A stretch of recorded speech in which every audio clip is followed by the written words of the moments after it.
From the White House in the office of the President of the United States, we present an address by Dwight D. Eisenhower. This is the farewell address for President Eisenhower, whose 8 years as chief executive come to an end at noon Friday.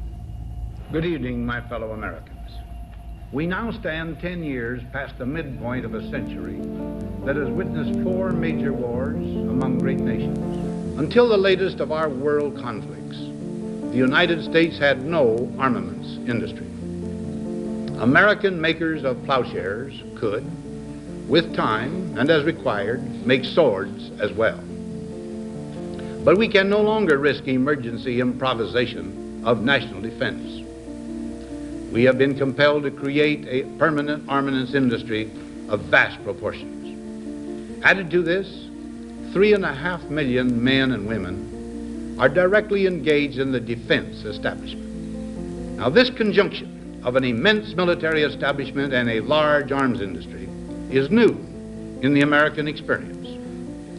The total influence, economic, political, even spiritual, is felt in every city, every state house, every office of the federal government. We recognize the imperative need for this development, yet we must not fail to comprehend its grave implications.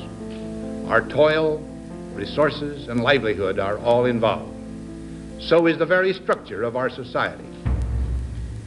In the councils of government, we must guard against the acquisition of unwarranted influence, whether sought or unsought, by the military-industrial complex. The potential for the disastrous rise of misplaced power exists and will persist.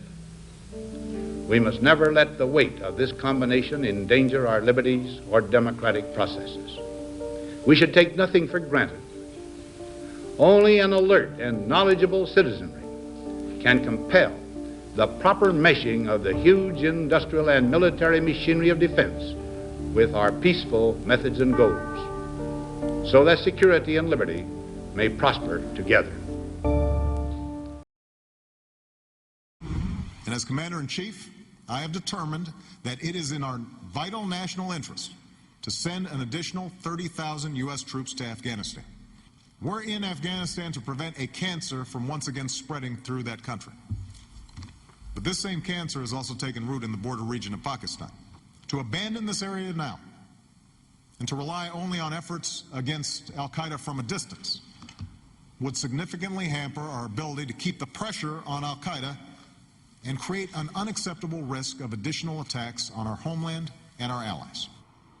Tonight at 8 p.m. Eastern, this year's Nobel Peace Laureate escalated the war in Afghanistan for the 2nd time in just the first year of his presidency. In March, you will recall, this president announced that his new administration had concluded a careful policy review of the options available in Afghanistan then, and had decided to send 21,000 more troops. To put that first escalation in context, this is what American troop levels were like 8 years ago, the 1st December after we invaded. See that little tiny blip down there on the left?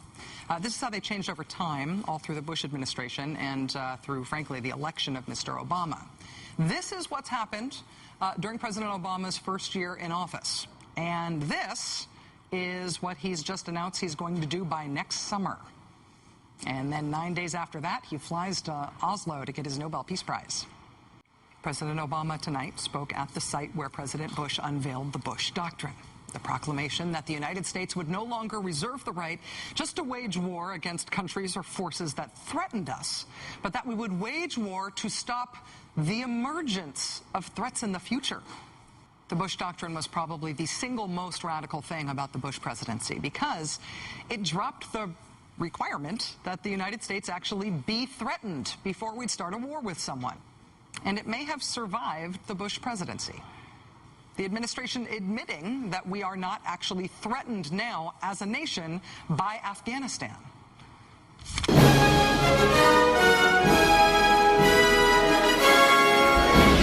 Young people from all over the globe are joining up to fight for the future.